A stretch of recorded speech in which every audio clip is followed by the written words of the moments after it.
Una de las sagas que tuvo su regreso este 2024 fue El Planeta de los Simios, y luego de tener una de las mejores trilogías de los últimos años, diría yo, ¿qué le pararía a la franquicia? Ahora en manos de Disney y sin la presencia de 20th Century Fox. Desde luego el que hayan querido continuar la historia me puso un poco escéptico, no les mentiré, especialmente porque fue anunciado cuando Disney necesitaba sacar contenido como si fuera la fábrica de churros para así solventar su plataforma de streaming, y solo les diré que tengo sentimientos encontrados con El Planeta de los Simios Nuevo Reino. Lo diré desde ya. ¿Es una mala película? Por supuesto que no, pero sí me deja pensando sobre el futuro de la franquicia y hacia dónde quieren ir con ella. De primeras, la película empieza con el funeral de César. Es más, podemos ver incluso un símbolo tallado en la pared, el cual tiene la misma forma que la ventana de la casa en donde este creció. Y primer punto que sin duda me llamó bastante la atención sobre la continuidad y el rumbo que tomaron aquí, es que la historia nos sitúa 300 años después de la muerte de César. Y la verdad, este ahora es el nuevo Jesús. Sí, sé que parece gracioso decirlo de esta manera, pero para las comunidades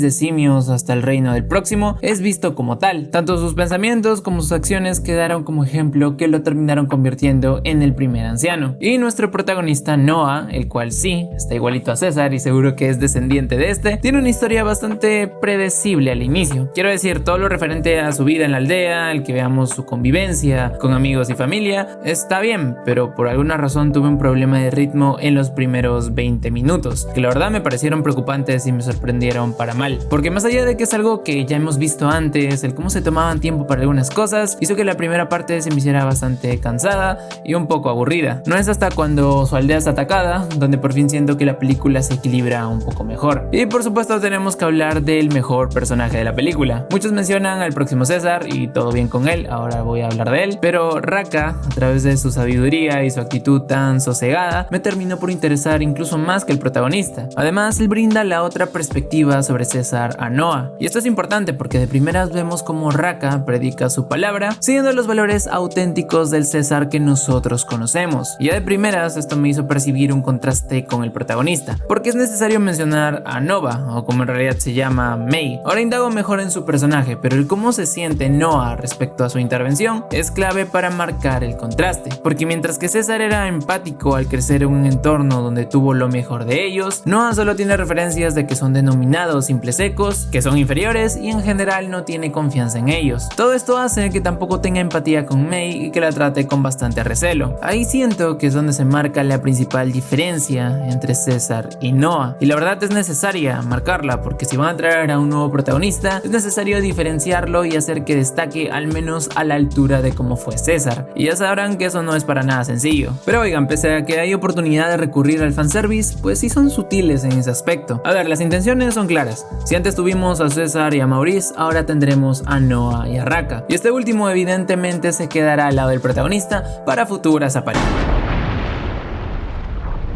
Mira, pero una cosa que realmente me estaba gustando por completo y deciden matar a mi personaje favorito. Esto sí que me tomó desprevenido y me dio una lástima enorme, porque el personaje, además de funcionar a la perfección, se complementaba de maravilla con Noah, y ahora entiendo que al darle el collar y decirle eso último se estaba despidiendo de él. De verdad siento que son pocas las veces que me pasa esto de encariñarme tanto con un personaje sabiendo que apareció como máximo 20 minutos en pantalla, o al menos yo sí sentí que su tiempo en pantalla fue bastante fugaz. La problemática de Noah es bastante clara: saquearon su aldea, su padre murió y ahora debe recuperar a los suyos, todo esto prometiéndoselo a su propio padre. Como tal, no confía del todo en May y cada vez descubre más cosas de ella, como por ejemplo de que esta sí habla y es más lista que los ecos promedio. Y para quienes no recuerden, los humanos en esta saga, a causa del virus, perdieron el habla al igual que la audición, por lo que para las nuevas generaciones de simios es completamente loca la idea de que estos razonen o hasta hablen. Luego de que la película me haya roto el corazón matando a Raka, muchas gracias película, tanto Noah como May son llevados al reino del próximo César, y aquí entra otro de los personajes que se robó la película por completo, y sí, tiene una motivación bastante interesante, la cual analizaremos a continuación. Para empezar, vemos que Noah se encuentra con los de su aldea, quienes fueron acogidos en ese lugar. Vemos su reencuentro con su madre y también con su crush, o al menos eso da a entender la película. Y este momento en específico es una escena dedicada al próximo César,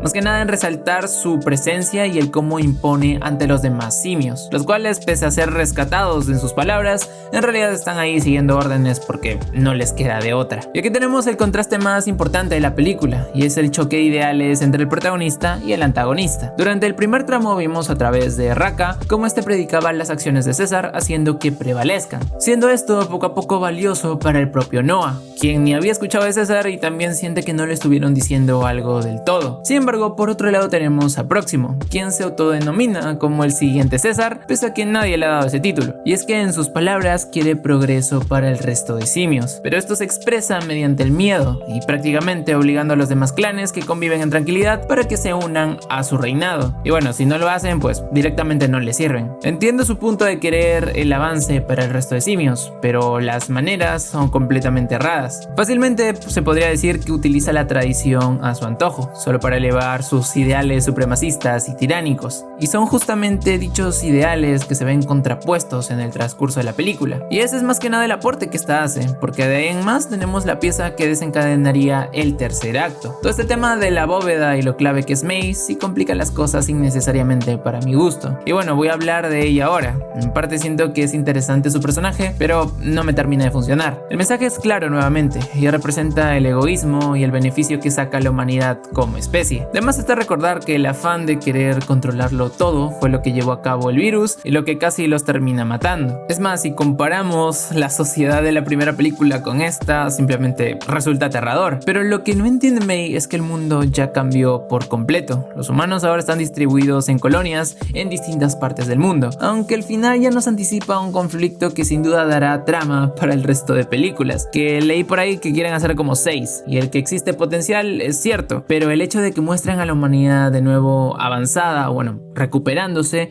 ahora sin ser ecos y localizando a más de ellos, la verdad me da a pensar en qué podrían abarcar si no es repetir en parte el mismo conflicto que vimos en la anterior trilogía. Y ese sería más que nada mi problema con May, simplemente sirve como una pieza para desencadenar el conflicto final y hacer el tercer acto mucho más grande. No es alguien con quien necesariamente conectes del todo, y sí, supone a alguien irritante, sobre todo al final, y por cómo dejó a su suerte al mismo Noah y a su colonia. Que puede redimirse, por supuesto, seguro veremos un poco de eso en futuras películas, pero su personaje ya de primeras es el que menos me terminó funcionando. Y si bien acabo de mencionar de que May intenta engrandecer este tercer acto, como tal no lo termina logrando, salvo la inundación en la bóveda, escena que sí está muy bien grabada. Sin embargo, mi problema es que recurren de nuevo a lo predecible, sobre todo con el personaje del gorila, que solo está para perseguir al protagonista y poco más. Ahí queda su aporte, en nada más que eso, ya que por otra parte esta pelea final entre Próximo y Noah se sintió demasiado apresurada, sobre todo en su resolución. Entiendo el punto de que a través del canto de las águilas también se cumpla parte del arco de Noah, pero creo que muchos estarán de acuerdo conmigo con que el próximo César era un personaje con demasiado potencial, y el que se deshagan de él en la misma película que lo presentan sí deja mucho que desear. Al fin y al cabo esta termina siendo una experiencia que sí, en el apartado visual es sin duda un goce absoluto. Ya de por sí vivimos el avance tecnológico y los efectos especiales con la trilogía anterior, es más, con todas las películas de la franquicia, y menos mal que en esta película le supieron sacar provecho a estos, porque seamos honestos, para nada es secreto que estamos viviendo en constantes tropiezos respecto al CGI en los más recientes blockbusters. Evidentemente no por falta de recursos, de talento y de que no hayamos mejorado en este aspecto, sino por la presión de los estudios, falta de tiempo y demás temas que incluyen explotación,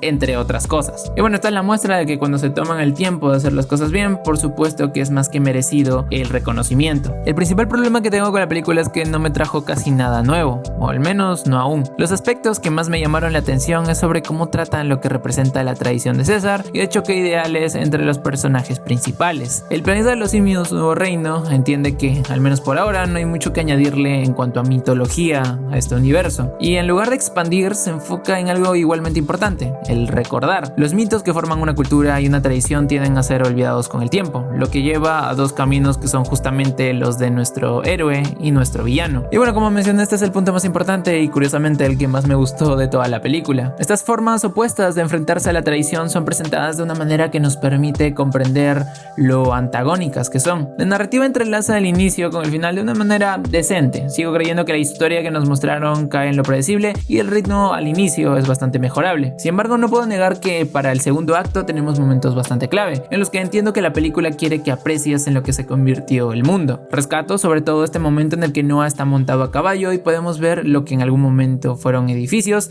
llenos de una verde vegetación y convirtiendo todo mucho más salvaje. El detalle es que no sé si la semilla plantada en esta película de lo suficiente para brindar demasiada continuidad a futuras películas, sobre todo sin recaer en aspectos que ya hemos visto en las películas anteriores. Por ello me muestro bastante escéptico, pese a que el resultado de la película para mí no haya sido negativo. La calidad se mantiene, y aunque sí diría que extrañé a Matt Reeves en el aspecto de la dirección, tampoco es algo que quede excesivamente por debajo de las anteriores películas. Así que prefiero quedarme con el aporte relacionado a cómo un buen aprendizaje puede llevar a alguien a trascender y relacionarse mejor con el mundo, viendo más allá sin necesidad de seguir repitiendo los dogmas del pasado. La película, a través de una decente dirección, nos sumerge en una reflexión profunda sobre la memoria y el uso de la tradición, logrando un balance aceptable entre acción, emoción y el significado cultural. Ya veremos si con las siguientes películas este regreso supuso uno que valió la pena, y por lo que a mí respecta, espero que sí.